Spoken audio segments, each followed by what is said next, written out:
My husband doesn't touch me on our wedding night. He claims he's too tired and asks me to wait. Then, he sneaks into the basement in the wee hours of each night.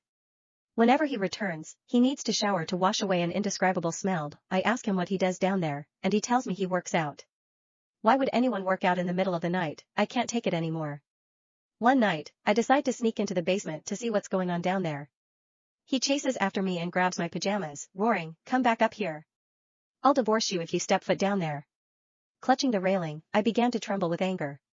My parents had spent a huge chunk of their life savings to purchase this small villa for me as my marital home. This was my home, so why wasn't I allowed to enter the basement? Not just that, but as my husband, how dare he spit such venomous words at me? I took a deep breath to get my fury under control. "Zane, how could you speak to me like this?"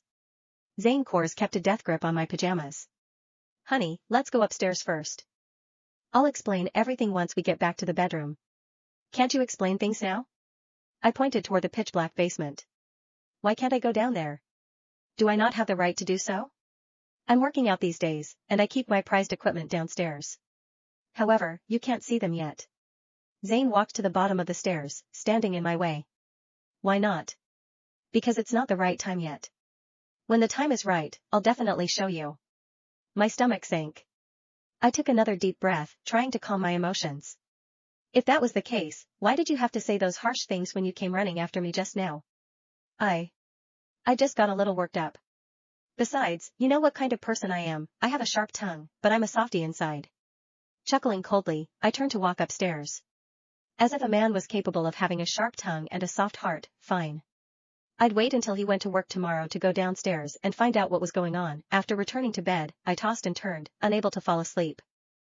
Something fishy was going on in the basement, and it must be something big. Could Zane be hiding a shameful secret? I turned to look at him.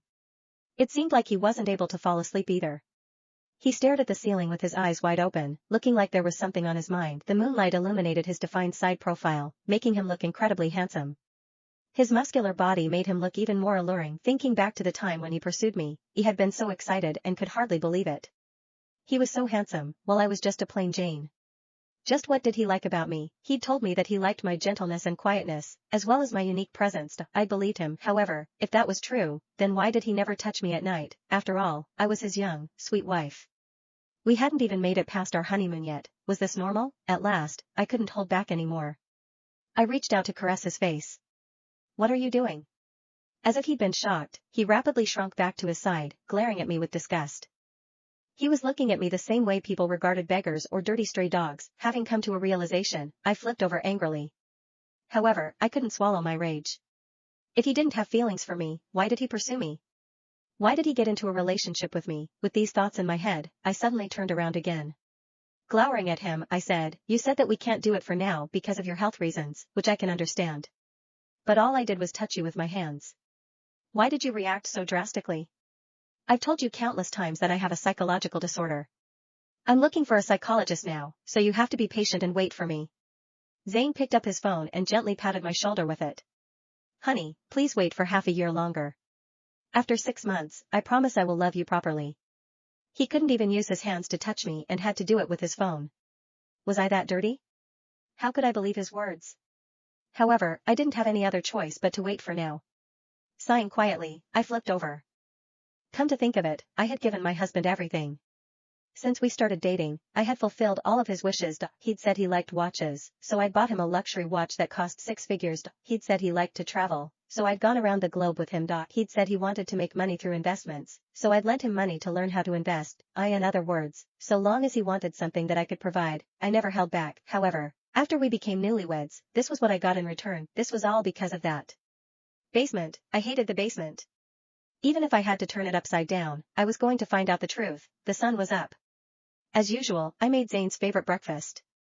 Yet, he still remained indifferent. He ate quietly without saying a word to me. It felt like I wasn't his wife but his maid. After breakfast, I drove him to work. We both worked in sales at the same perfume company. After parking the car, I strode into the office. Once he was gone, I left a colleague with some instructions before quickly leaving the office. I didn't take the car but instead called a cab to drive me home. Flinging open the main door, I crossed the living room as quickly as I could and rushed toward the basement. However, when I arrived, I was dumbstruck. The door to the basement had been changed. Without my knowing, it had been changed to a door with a password lock. And, without the password, it was impossible to enter. I took out my phone and took a photo of the door. I wanted to find out if there was a universal key for this type of door. "What are you doing?" Zane exclaimed, suddenly appearing at the stairway. It turned out that he had felt uneasy, so he'd followed me,